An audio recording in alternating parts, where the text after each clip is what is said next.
Let's go.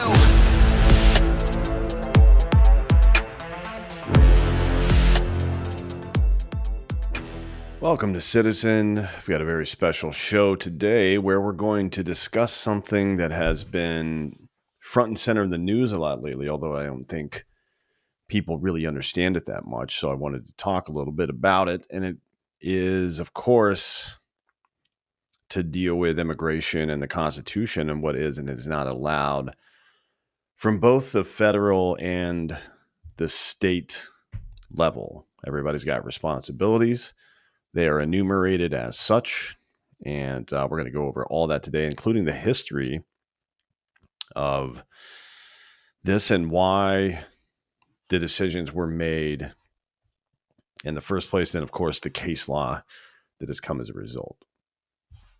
So stay tuned. We're going to be talking about a lot today. As usual with these solo episodes, there is a Substack that is associated with this that you can refer to as well. Now, this is about the Supremacy Clause. Why the Supremacy Clause is suddenly controversial again.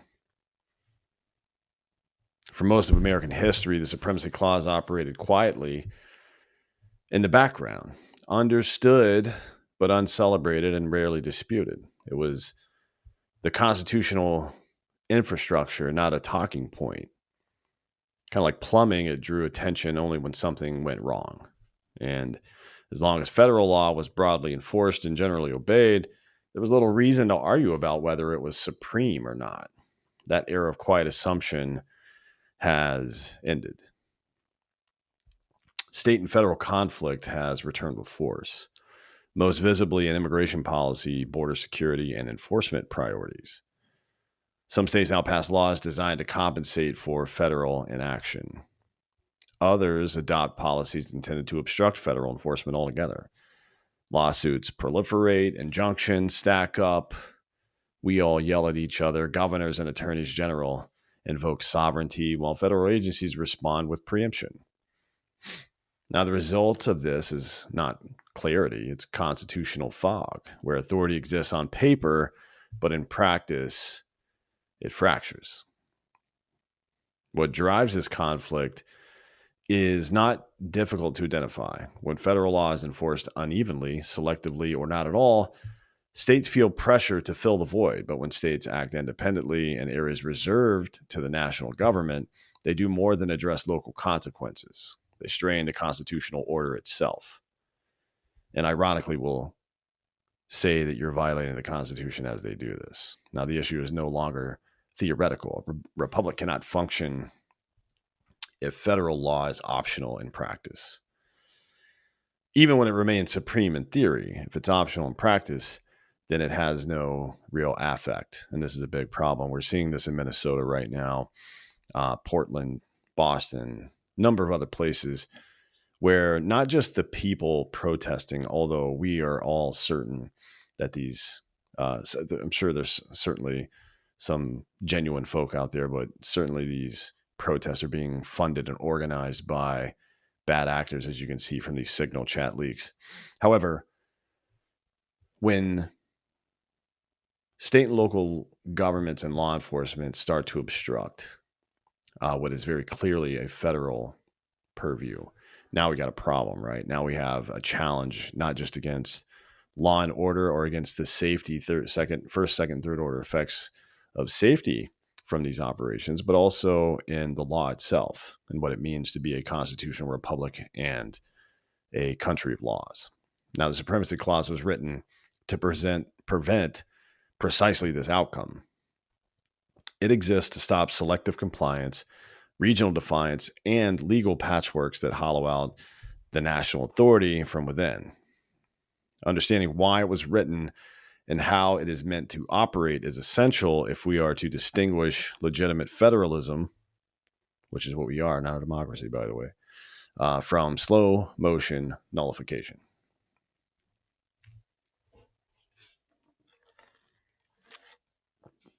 Now, first, let's begin with the text of the Supremacy Clause, what it is exactly.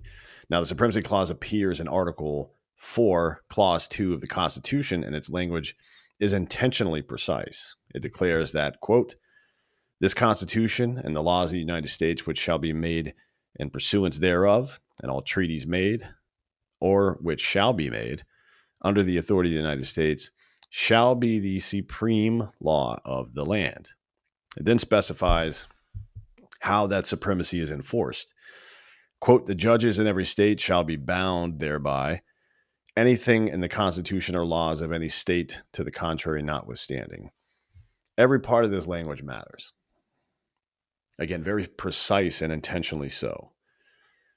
Supremacy is not granted to anything merely labeled federal. It applies only to the Constitution. That is to say, if a law is not present in the Constitution, then passed using constitutional authority by Congress,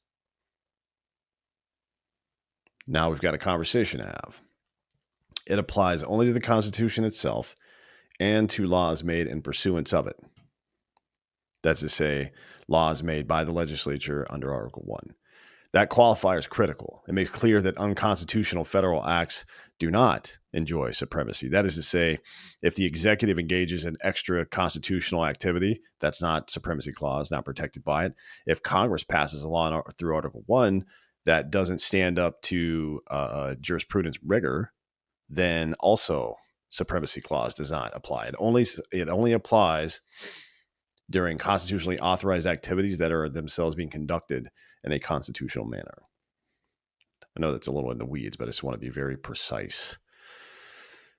So, again, unconstitutional federal acts do not enjoy supremacy, and that federal authority is legitimate only when exercised within constitutional bounds. Supremacy is therefore tied to lawful authority and not to raw power, which is the case with every law in our system of government, intentionally so. Equally important is who the clause binds. It does not rely on voluntary compliance by states or political goodwill between governments. It directly binds state judges, even when state constitutions or statutes conflict with federal law. So these regional and local judges who keep saying things are unconstitutional that are clearly within the purview of the executive branch are wrong. And what they're doing, ironically, is unconstitutional. Now, the framers anticipated resistance and evasion, local loyalty, and they closed the loophole before it could ever be exploited. When federal and state law collide, judges are not permitted to balance preferences or negotiate outcomes. The hierarchy is predetermined. For this reason, the Supremacy Clause is not a grant of unlimited federal power. Instead, it is a rule of decision. It tells courts how to resolve conflicts between two valid sovereigns, the federal government and the state government, operating within a shared constitutional system. Without it, the Constitution would function only when convenient, which is aspirational rather than operative, dependent on cooperation rather than obligation. It would have no teeth. There would be no point to it. Supremacy is what transfers constitutional authority from theory into actual fucking law. Now, why did they do this? Aside from anticipating what might come later, why would the framers have done this? It's a good question to ask. And again, I'll call you back to this idea that, if you see a gate and you don't see its purpose, you should find out what the purpose is before you tear down the gate. It's a very good rule of thumb. So it's very important to understand why things are the way they are, why we made the decisions we did, not just to reinforce those decisions, but if you find an error in judgment, then you can correct that error in the future. But you can't do any of this until you understand what the hell's going on. So what problems were the framers of the Constitution actually solving? Now, the Supremacy Clause did not emerge from abstract political theory or academic speculation. It was forged in response to failure, and then specifically, something I've talked about before, the failure of the Articles of Confederation. Under the Articles, the national government could negotiate treaties, it could request funds, it could pass resolutions, but it lacked any meaningful authority to ensure that the states complied. Federal power existed largely on paper, but in practice, it depended on state consent, voluntary consent from the states. And very frequently, that consent was withheld. States ignored congressional directives. They refused to fund national obligations like the military, for example, as we were being attacked in New York and a couple of other places. It violated treaties the United States had entered into with foreign powers, all of this stuff.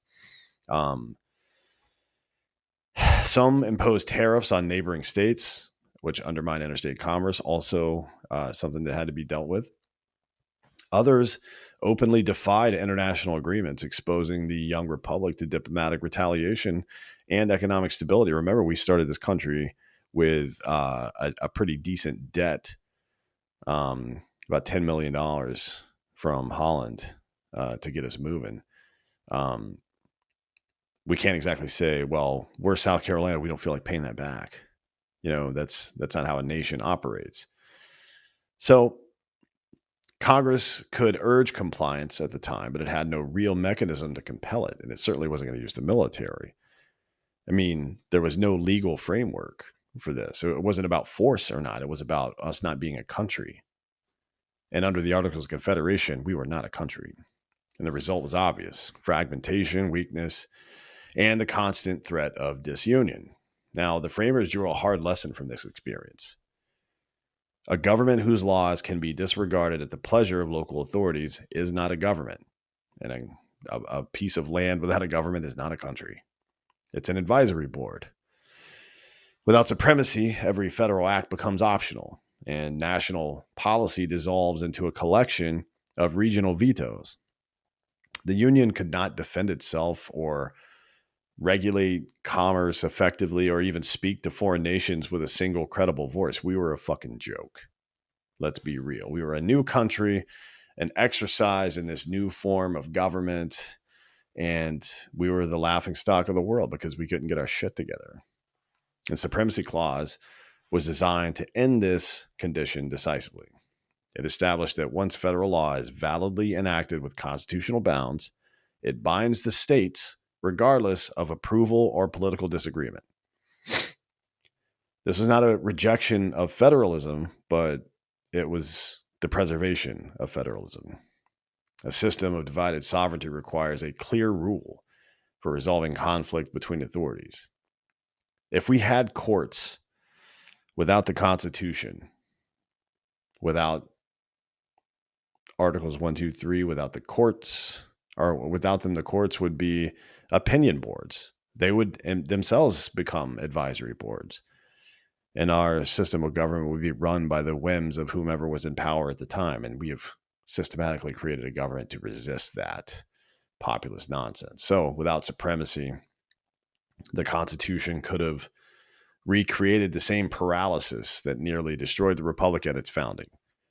This time under a more elaborate legal framework with a lot more complicated moving parts, but with the same fatal weakness. And because of all that elaborate legal framework and moving parts, it would have been much more difficult to unwind. And our founders knew this. So, they have the debate. I was talking to somebody about this earlier today about the political discourse in America and how there is no political discourse in America because people don't know what words mean. If your idea of conservative is whatever the Republican Party thinks, and your idea of liberal is whatever the Democratic Party thinks, then you don't understand what those words mean. And if you and I, as conservative and liberal, respectively, don't agree on what the rules of the game are, that is to say, American constitutionalism, a federalist Republican government, then one, the words mean nothing. And two, we can't negotiate in good faith at all. That we're not having a political discussion. A real political discussion exists around us agreeing to the rules of the game and using the rules of the game to play our respective hands. Without that, It's just meaningless noise. So at the founding, the Supremacy Clause was not controversial because it expanded federal power, but it wasn't controversial because it expanded federal power, but because it clarified how a federal system could function at all. Its defenders understood that without a clear hierarchy of law, the Constitution would collapse under the same centrifugal pressures that destroyed the Articles of Confederation. There's nothing worse for an organization than not knowing who is in charge. Supremacy was not a theory of domination or consolidation. It was just a rule of coherence so that we can have a conversation together, right? It's the rules of the game, an answer to the practical question of how law could bind a divided sovereignty. Now, in Federalist 33, Alexander Hamilton confronted the objection directly. Laws made pursuant to the Constitution, he argued, must be supreme by definition. To deny this was to deny the very concept of law. A government whose acts could be overridden by subordinate authorities was not sovereign in any meaningful sense. It was just an advisory board. Supremacy, in Hamilton's view, was not an aggressive claim of federal dominance. It was the logical necessity if constitutional government was to operate at all. And we had decided that it would. So James Madison reinforced this argument in Federalist 44. Madison warned that permitting states to disregard federal law would recreate the same instability and more importantly, the factionalism and interstate hostility that had plagued the Confederation period. Remember, they were levying tariffs on each other. They weren't respecting international trade, which affects our shared currency and all sorts of other things. Completely unacceptable. Madison emphasized that supremacy applied only to laws made within constitutional bounds, preserving the balance between national authority and state sovereignty rather than erasing it. Think of it like recognition of natural laws. That doesn't mean that you're the body that confers the natural right onto people. The Constitution does that. The executive and the other two branches of the federal government merely administer that process, but they don't confer rights onto you. We are a negative right society. Now, crucially, the framers rejected state nullification from the very outset for obvious reasons. The Constitution did not treat states as final judges of federal law. That role belonged to the courts. Supremacy was deliberately paired with judicial review, so the disputes would be resolved through legal judgment based on the law that we've agreed upon rather than political defiance. In this way, the clause was defended not as a threat to liberty, but as its safeguard, ensuring the constitutional government could actually govern rather than dissolve into competing claims of authority and then, of course, into tyranny at some point, which is how that always goes. So one of the things that I get asked about is, if we're a federalist society, and we are, how do you marry that up with the idea of supremacy at the federal level, right? If power flows upward from the people, how can we possibly have federal authority that can't be superseded? Now, much of the modern confusion surrounding the Supremacy Clause stems from a basic category error, which is to say treating supremacy as a claim of unlimited federal power rather than what it actually is. It's a rule for resolving legal conflict within the federal system between states, local, and federal government. The clause does not in any way abolish or weaken federalism. It is what makes federalism workable, what makes it possible. Without it, divided sovereignty would collapse into constant stalemate and competition. We would never get anything done. Supremacy does not mean the federal government may act however it wishes. That is not what it means. What it means is that when federal government acts within its constitutional authority, its laws take precedence over conflicting state law. Simple. That distinction is essential. The clause presupposes limits on federal power. It doesn't erase them. This is why the text carefully confines supremacy to laws made, quote, in pursuance of the Constitution. Federal acts outside constitutional authority are not supreme. They are invalid and, as such, unconstitutional themselves. Federalism continues to govern vast portions of American life with the Supremacy Clause intact. States retain broad police powers over health and safety and property and education and local governance. The ability to choose, vote, our electors, all this stuff.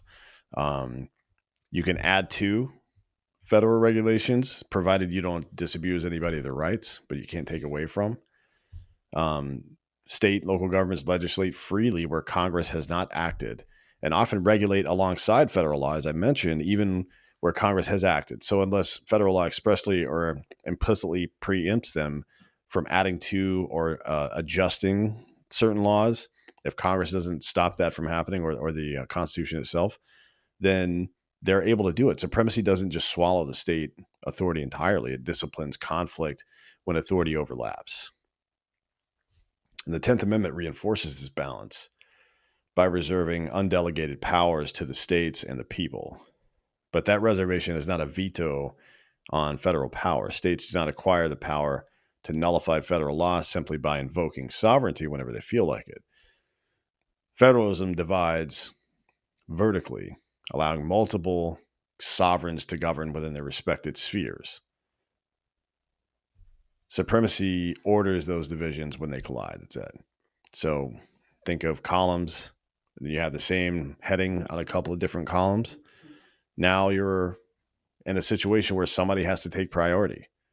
And should it be in the Constitution or a law passed within the constitutional bounds, that is the federal government in every situation, just to be clear. So in practical terms, supremacy answers a very narrow but unavoidable question. What happens when two valid sovereigns issue contradictory commands? Without a clear answer, the system breaks down and fragments, and there's no point. If the courts have nothing to appeal to, if there's no system of rules for them to appeal to and no hierarchy within those rules, then they have no job and we have no country. So treating the Supremacy Clause as an enemy of federalism, it misunderstands its purpose. It is not a weapon against the states. It is the rule that prevents 50 governments from becoming 50 competing nations, and the constitutional safeguard that keeps disagreement from turning into disunion and war and fracture. Excuse me. Now let's talk about preemption a little bit. That's not a phrase you hear much in these political discussions because, again, it's not something that people really understand. But the Supremacy Clause does not operate in theory alone. Its force is realized through the doctrine of preemption. Preemption is a legal mechanism courts use to determine when state law must give way to federal law. Preemption is not a judicial invention or a modern innovation. It is the inevitable consequence of a constitutional system in which the federal law, when validly enacted, is supreme. Preemption appears in a bunch of different forms. The most straightforward is expression preemption. And that's where Congress explicitly states in a statute that federal law overrides state regulation in a particular area. Very clear. There's no reason to attempt to adjudicate that. Congress made it clear when they wrote it. So when Congress speaks clearly, the inquiry is simple. States may not legislate in ways the statute forbids, regardless of motive or popularity or any of the other stuff. Now, more complex and unfortunately, way more common because of the way we write our laws. I say unfortunately, although I think it's a feature and not a bug. It's to force us into the funnel to deliberate. But way more common is the implied preemption. This arises in two distinct ways. The first is field preemption, and that occurs when federal regulation is so pervasive that courts conclude Congress intended to occupy that entire field, leaving no room for supplemental state law. The next is conflict preemption. It applies when compliance with both state and federal laws is impossible, or when state law stands as an obstacle to the objectives Congress sought to achieve, which requires a greater depth of discussion. Now, in preemption analysis, intent matters less than effect. A state law may be well-intentioned. It may be a response to legitimate local concerns. It could be a response to local political popularity, but none of that is dispositive. If the law interferes with federal objectives in an area where Congress has constitutional authority, it must yield. Preemption is not a commentary on the wisdom of state policy. It is a rule of constitutional hierarchy. This is why preemption is unavoidable in any functioning federal system. Without it, national laws would fracture into 50 competing regimes. It just wouldn't work. There's no way to make that work. Enforcement would become optional. Uniformity would disappear. And then, of course, federal policy would be reduced to just aspiration. Preemption is how the Supremacy Clause moves from principle into practice. And it ensures that when Congress lawfully enacts, the law does not merely exist on paper, but actually governs. As I've mentioned many times in the past, the sign of a good law is that it's clear, concise, and enforceable. Clear in that it is obvious what it applies to, concise in that it only applies to that thing, and enforceable in that there's an actual enforcement mechanism alongside it. Otherwise, it's just gibberish on paper, and we don't have a country. I know this stuff is in the weeds. I know it's probably a bit stale, but I really encourage you to know the basic mechanics of your government, which is why I do this show. It is very important that when somebody says that's unconstitutional or whatever, that you know if that's true or not. Not liking something doesn't make it unconstitutional. Say that again. Not liking something doesn't make it unconstitutional. You should really understand the law, because some things you might like may violate the Constitution, and it isn't about not doing those things, but rather about making sure we get to the right solution within our legal framework. It doesn't mean you can't accomplish the things you're trying to accomplish. Okay? You can still get things done. There's a constitutional remedy for almost everything. Certainly for anything that's actually worth doing. Now, let's get to the point that we're all here to discuss, which is fucking immigration as a core federal power. Okay? And this is what makes a lot of these conversations so frustrating for me, because the people at the state level who are making arguments about this stuff, they have absolutely no leg to stand on. And it wasn't always true.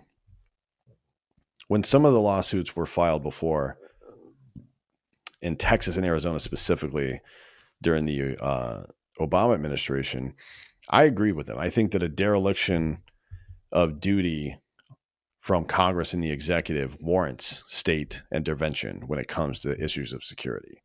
And I thought Arizona, the so-called Show Me Your Papers bill, I think it was SB 1070, maybe, if you want to look it up. That was a big one. And in Texas as well, just the struggles during the Biden administration to keep the border secured and not just let people over was a big problem. So let's get into it.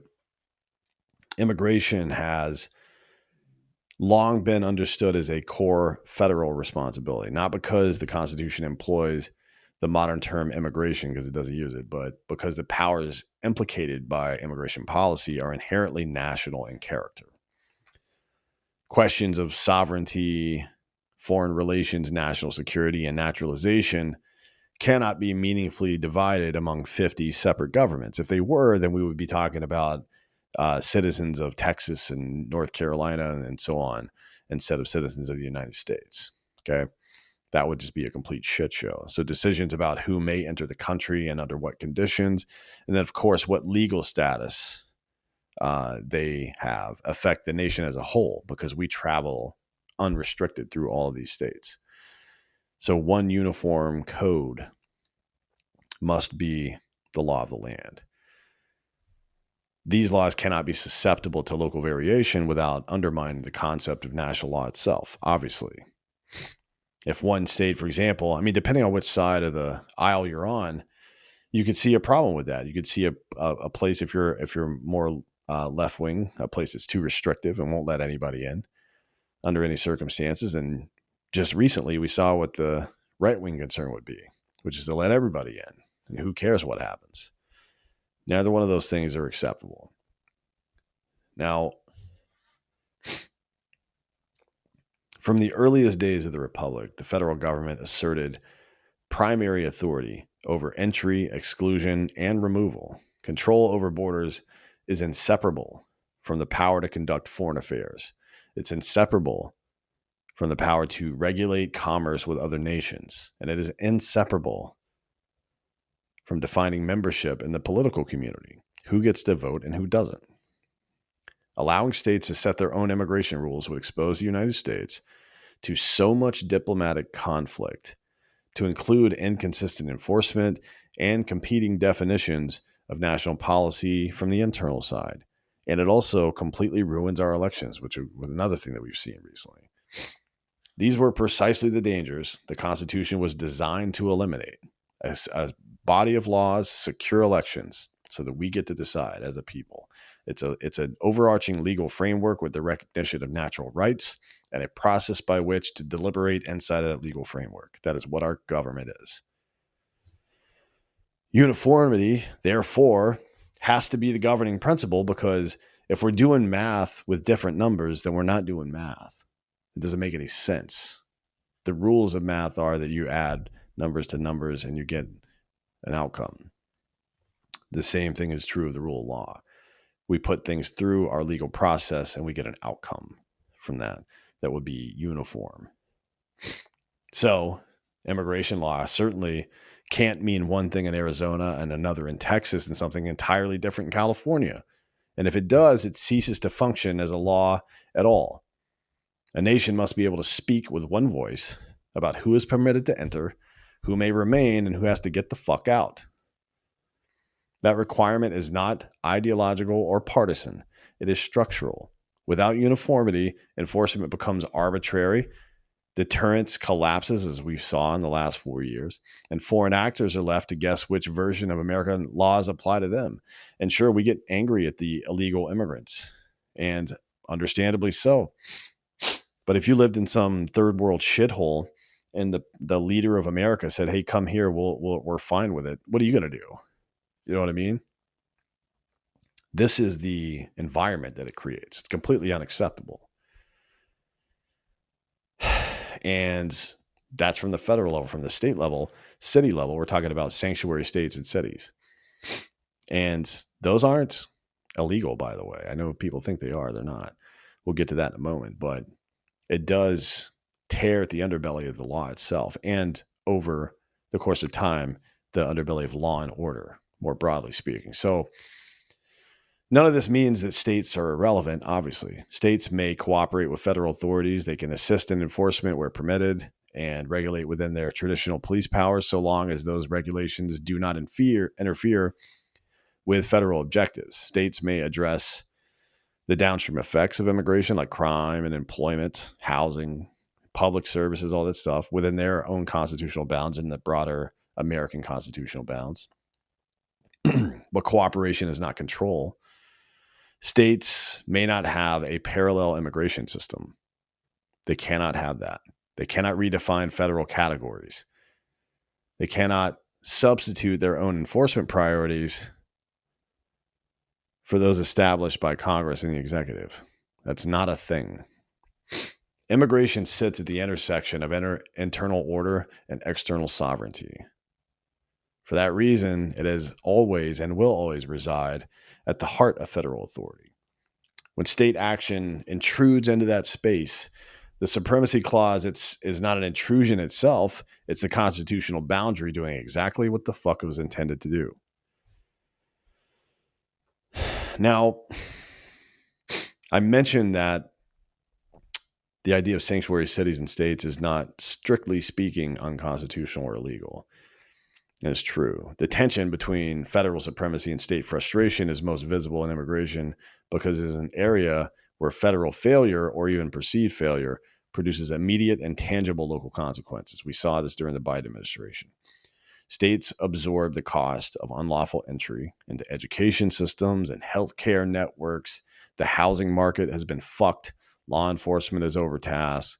Yet they lack ultimate authority over who may enter the country, who may remain, and who must be removed. That imbalance creates understandable pressure, I guess you could say, for states to actually act, which is what Texas and Arizona did during the Biden administration and during the Obama administration before that. The Constitution, however, draws a pretty firm line between what is understandable and what is permissible. Just because something sounds like a good idea doesn't mean it's constitutional. Now, the states are not powerless. They may cooperate with federal immigration enforcement. They can share information. They can honor lawful detainers where authorized. They can regulate conduct within their traditional police powers, so long as those regulations, of course, don't conflict with federal objectives. States may also decline to assist federal enforcement. This is legal. They can decline it altogether under the anti-commandeering doctrine. The federal government may not conscript state resources or personnel. What states may not do is create a parallel immigration regime that competes with or contradicts or obstructs federal law. This is the difference. So I can't force Jacob Fry and Tim Walz to cooperate with ICE as they're kicking criminal illegals out of the country. But if they try to stop me from doing that, now they have committed a crime. And they have. This is reality. Now, that distinction, cooperation versus independent regulation, is where many legal disputes arise. And a lot of people don't understand this, is why I'm doing this show today. When a state attempts to redefine immigration crimes, such as saying just being here illegally is not a crime, that's fucking stupid. Being here illegally, not a crime. It's definitely a crime. When they try to impose penalties that alter federal enforcement priorities from the other side, right? Let's say Texas tries to penalize people for being illegal immigrants at the state level. That's not how it works either. Or condition state benefits and sanctions on immigration status in ways Congress has foreclosed. Now the state from either side of the aisle here crosses the constitutional line from assistance into interference. Intent does not rescue such laws. It doesn't matter if their intent was good. We have a constitutional order for a reason. Even policies enacted in good faith can be unconstitutional if they frustrate federal design. Now, when states adopt policies that deliberately impede federal enforcement, the analysis shifts from supremacy to obstruction. Prohibiting information sharing beyond federal limits, blocking access to detainees, penalizing cooperation with federal authorities can amount to what's called affirmative resistance rather than passive non-cooperation. And that is very clearly what's going on in a number of U.S. cities now. The federal government cannot compel states to enforce immigration law, but states also cannot actively undermine it. For example, the lieutenant governor of Minnesota appears to be giving people information inside of a Signal group chat so they could go out and obstruct ICE operations. This is a crime. It is unconstitutional. It is a crime on her part. The Supremacy Clause exists to police this boundary specifically. It does not require states to repair federal policy failures. It requires them not to replace national law with local substitutes. In a constitutional system, dissatisfaction with enforcement does not authorize defiance of authority. The constitutional remedy for this is to elect people who actually respect the Constitution and hold those who don't accountable as such, but not to create new law that exists outside of the Constitution. When we say there's a constitutional remedy for something, what we mean is this, specifically this, that when somebody in government is not obeying the Constitution, we hold that person accountable. We don't change the laws of the country. The Constitution works just fine. Okay, just to be clear. Now, I mentioned a couple of these cases. We've done a lot of this in the last 20 years, quite a bit actually. So we're going to talk a little bit about that. Over the past 2 decades, the Supreme Court has repeatedly been called upon to clarify how the Supremacy Clause functions in practice. This is particularly in the fraught context of immigration, where there's lives in the balance. The optics aren't always good. People get injured, interfering, sometimes killed. Children are removed from families and or whatever other kind of nonsense happens. The same as any other policing activity, by the way. But when you're talking about moving somebody out of the country, it brings on a whole new set of challenges. So while the political rhetoric surrounding these cases varies, the court's doctrinal through line has been pretty consistent on both sides, no matter which side it's coming from. Immigration enforcement is primarily a federal responsibility, and state laws that intrude into that domain are subject to preemption, regardless of their motive, whether it's on the right side or the left side, whether it's trying to make immigration policy more strict than the executive wants or Congress wants, or make it more loose. Either way, this is a violation. So the clearest statement of this principle came in Arizona versus United States. I think it was in 2012, again, in response to SB 1070, I believe, if you want to look that up. Arizona enacted a sweeping immigration statute aimed at supplementing what state officials viewed as federal inaction. Now, the court allowed limited provisions facilitating cooperation with authorities, but they struck down the law's central components, and their reasoning was very direct. Congress had occupied the entire field of immigration enforcement, and Arizona's attempt to create parallel crimes and penalties and enforcement mechanisms conflicted with federal objectives. Even where state goals appeared aligned with federal policy in the abstract, the Constitution did not permit states to pursue those goals independently. They could only be supplemental. Alignment of purpose did not overcome conflict of authority. And there's a reason for that. I mean, so why would the Supreme Court strike down a law that was actually the same in context to the law that exists at the federal level? It's because you're conferring authority that belongs to the federal government to the state or to the local, when in reality, the only way for this to happen constitutionally is for the federal government to use the state or local at their volunteer level, meaning to say the state and local volunteer their services to the federal government to enforce the laws that already exist, not to create a parallel system. Because when the next administration comes in, regardless of how good that new parallel system might be, people have the right to vote for certain things. And if they don't like the way a certain policy is going, this is what it means to be in a constitutional republic. It means that we get to vote for someone else. We get to fire somebody and hire a new guy if we don't like the way things are getting done. And if you create a parallel system that exists outside of the federal government and in a field where the federal government has supremacy, then you have taken people's right away to vote for what they want. That is unacceptable. Our Constitution is designed to protect that right for people, not to exploit it to anybody else, including well-intentioned state and local governments. Sometimes it may work out just fine, but in the end, it never would. And that's why we cut that shit off. It's just the way it is. Another good case is the United States versus Texas. The court confronted federal enforcement discretion rather than state power. So although the case ended without a merits decision, it reinforced a very important principle. You should go look this up. Decisions about immigration priorities rest with the federal executive, and they are subject to congressional constraints, not with the states. States do not acquire authority over national enforcement priorities simply because they disagree with them. And then finally, another interesting case is Murphy versus the NCAA.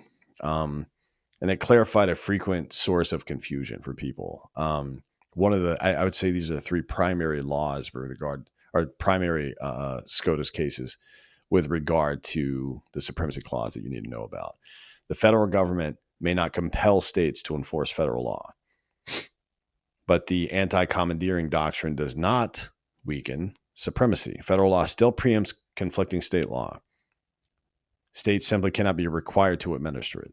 The anti-commandeering doctrine says that regardless of what the federal law might be, the federal government cannot, under any circumstances, compel by force the state and local governments to enforce federal law. They can leverage the state and local governments through other means to not interfere, I suppose, right? Like it's completely legal for the executive branch or Congress to defund a city, for lack of a better phrase, to stop federal funding to that city if they are actively interfering with the prosecution of federal law, 100%. But the federal government can't say you're required by law to do this because it's not true. You take these together, they draw a clear constitutional map of how this is supposed to work. States may indeed assist federal efforts. They may regulate where Congress allows. They may decline to participate entirely. What they cannot do is redefine, obstruct, or replace any federal immigration law. When they attempt to do so, the Supremacy Clause and not their ideology or the circumstance decides the outcome. That's why it exists. Now back to sanctuary policies. Because again, this is one of those things that maybe it would be nice if it was unconstitutional, but it's not. Just because you don't like it doesn't make it so. Sanctuary policies sit at one of the most misunderstood intersections of the Supremacy Clause and modern federalism. Public debate tends to flatten complex constitutional doctrine into slogans that portray like sanctuary jurisdictions either as plainly unconstitutional or as entirely immune from constitutional scrutiny. Neither of those things are true. They both miss the mark. Both of those positions miss the mark. The legality of sanctuary policies is neither absolute nor categorical. It turns on how those policies are structured and what they actually do. At their core, most sanctuary policies are not per se violations of the Supremacy Clause. Under the anti-commandeering doctrine, the federal government may not require states or local governments to use their own personnel or resources to enforce federal law. Just as Congress cannot conscript states into administering environmental or labor regulations. Those cases have been decided at the Supreme Court as well. It cannot compel states to act as immigration officers. Can't do it. A state may indeed decline to participate in federal immigration enforcement. Neutral non-cooperation is called. That's what it's called. Neutral non-cooperation. Standing alone. It is constitutionally permissible to do this. To say we are not going to enforce with our personnel that federal law, 100% constitutional. The constitutional problem arises when neutrality gives way to obstruction. A state or locality may refuse to help, but it may not actively interfere with federal enforcement. Policies that prohibit information sharing with federal authorities beyond what federal law restricts, or deny federal agents access to detainees, or punish state employees for cooperating with lawful federal requests, cross the line. They have crossed the legal line. That is a crime or a constitutional violation, or perhaps both. And at that point, the issue is no longer passive non-assistance,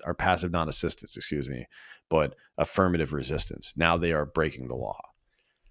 The distinction matters because the Supremacy Clause does more than prevent states from contradicting federal law on paper.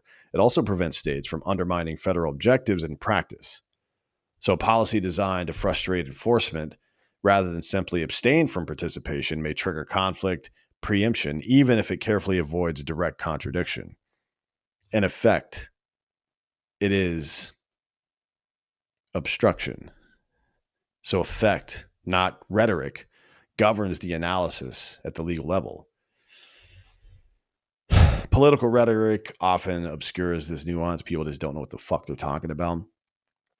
The Constitution does not require states to enforce federal immigration law, but neither does it permit them to create de facto safe zones that impede federal authority. If they're hiding immigrants who are here illegally from the federal government, it is unconstitutional. It is not within their power to do that. The line between permissible non-cooperation and impermissible obstruction is narrow, technical, and frequently litigated, but is very real. And we're seeing it in Minnesota right now. What's happening there is illegal and unconstitutional. And it's not just there.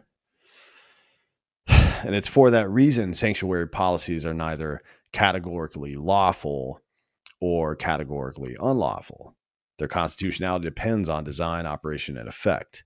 And the Supremacy Clause does not demand state cooperation. It demands that state policy not become a vehicle for nullification by another name. In addition to just immigration law, border security sits at the core of federal sovereignty as well. Control over national borders is not merely an administrative task or a matter of policy preference. It's one of the defining attributes of a nation state. Decisions about who may enter, under what conditions entry is permitted, how the law is enforced at the border, etc., directly implicate foreign relations. They draw into question national defense and the integrity of citizenship itself. All of these are under the federal purview. For that reason, border enforcement has and will always be understood as an exclusively federal responsibility within our constitutional system. State frustration in this area can be understandable. Border states bear disproportionate burdens when federal enforcement falters and the consequences are concrete, felt in communities and law enforcement, infrastructure, and public services. But constitutional authority does not migrate simply because enforcement is viewed as inadequate. Your job is to replace the enforcers, not to change the Constitution. The Supremacy Clause contains no exception for federal neglect or political disagreement. States do not acquire independent authority to redefine border policy because they believe federal priorities are mistaken or insufficient. Now, this is a hard constitutional reality. Enforcement failure does not dissolve supremacy. A state may assist federal government operations. It may exercise its traditional police powers. It can be a secondary. It can help with crime and trespass and trafficking, provided those actions are not de facto immigration enforcement. What a state may not do is either unilaterally assume control over admission removal, national immigration policy, or disabuse the federal government of its purview to enforce those laws. Those decisions belong to the federal government alone. When states attempt to fill perceived federal vacuums with independent enforcement regimes, the result is obvious fragmentation. We can't do it. Border policy just goes all over the place. Deterrence weakens. Diplomacy suffers. National legitimacy erodes very quickly, as we saw under the Biden administration. The Supremacy Clause exists to prevent this bullshit. Know what it means. Know the law. A nation that allows its borders policy to fracture into 50 competing strategies ceases to function as an actual nation, which is kind of the point, to be honest, of most of these postmodernist leftists in sanctuary cities. Federal authority over border security is not optional. It just isn't. And I know that there's a temptation, because they are Marxists, to use extra constitutional means to deal with them, but that's not how we do things here. We use the Constitution as it's designed because that's what works. And it's what protects us from the tyranny to come should we abandon it. Can't have it. So, again,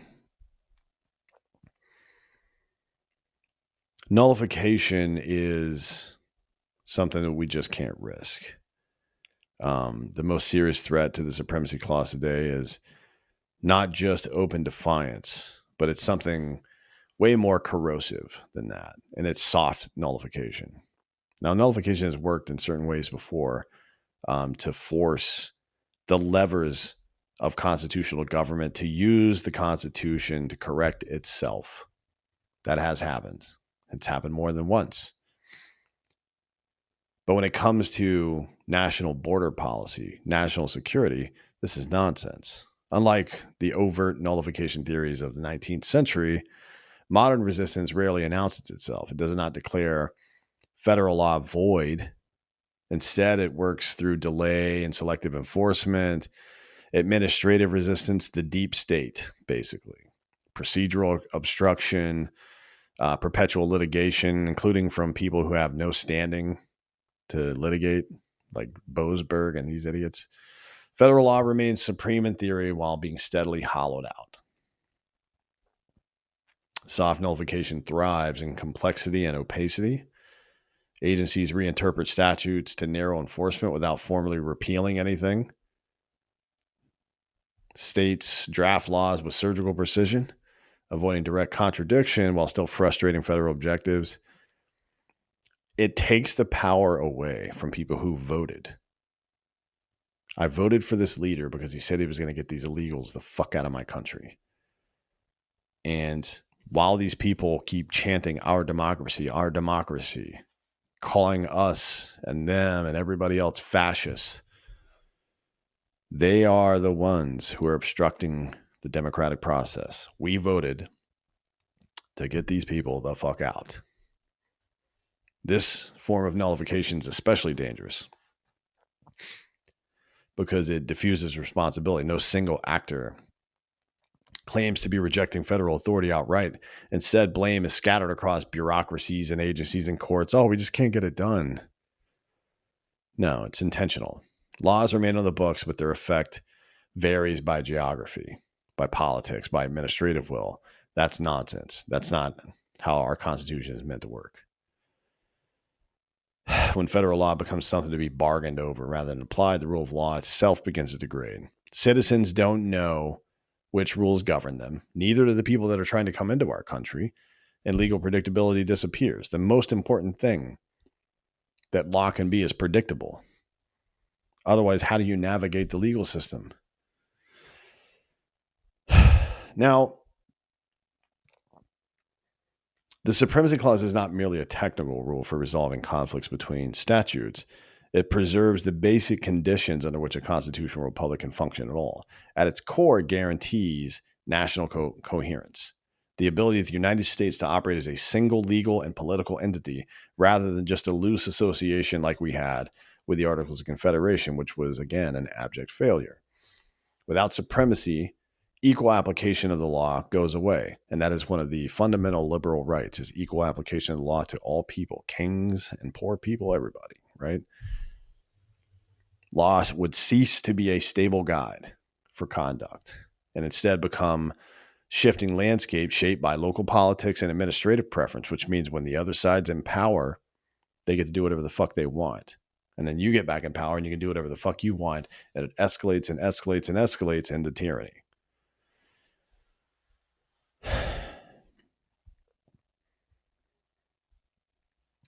The Supremacy Clause is not an ideological preference, and it's not a partisan weapon. It is a structural necessity. The framers understood that a nation incapable of enforcing its own laws is not merely inefficient, it's unstable, and it's not a nation at all. Supremacy was written to ensure that constitutional government could actually govern, that national decisions would not dissolve into regional defiance, and that the Union would be more than a voluntary association held together by convenience and good faith. Now, this does not mean that federal power is unlimited, nor does it excuse federal failure. Poor enforcement, misguided policy, or executive abdication are political problems to be addressed through elections and legislation and legal challenges, not nullification of the fucking Constitution, which people are so quick to do these days. The remedy for federal dysfunction is reform within our constitutional system, not fragmentation of the system. The system is the part that works. It's the people that suck. Once states begin substituting their own judgments for national law, the rule of law itself becomes conditional. And now we are not a country any longer. History is unambiguous on this point. Republics rarely collapse in dramatic fashion. More often, they erode. Law becomes negotiable. Enforcement becomes selective. Authority becomes optional. The Supremacy Clause exists to halt that erosion, to draw a hard line beneath constitutional order without ambiguity. This law applies everywhere or it applies nowhere. A nation that cannot enforce its borders, cannot enforce its statutes, or cannot enforce a constitutional hierarchy cannot long remain a nation. And we have been one for 250 years now, longer than any constitutional republic in human history. Supremacy is not about centralization for its own sake. It is about coherence and legitimacy and survival. If the Constitution is to remain more than a statement of ideals with no affect, if it is to function as a binding law, then the Supremacy Clause must be understood and respected and enforced. And that is where we are today. Map this onto immigration for a very practical exercise here. The Trump administration cannot force Tim Walz or Jacob Fry to enforce immigration law with their personnel. However, Jacob Fry and Tim Walz cannot pass regulations or laws or take enforcement actions that impede federal supremacy and immigration enforcement. Fucking period. Okay? Get that through your fucking head. And when you see people challenge that in rhetoric, correct them. They're fucking wrong. When they call what's being done unconstitutional, correct them. They're wrong. Those words have meanings and they don't mean what you're saying. And maybe, just maybe, people will listen. Let me know how it goes. Have those conversations out there and let me know how it goes. I'm genuinely curious to see. Thank you for listening. This has been Citizen.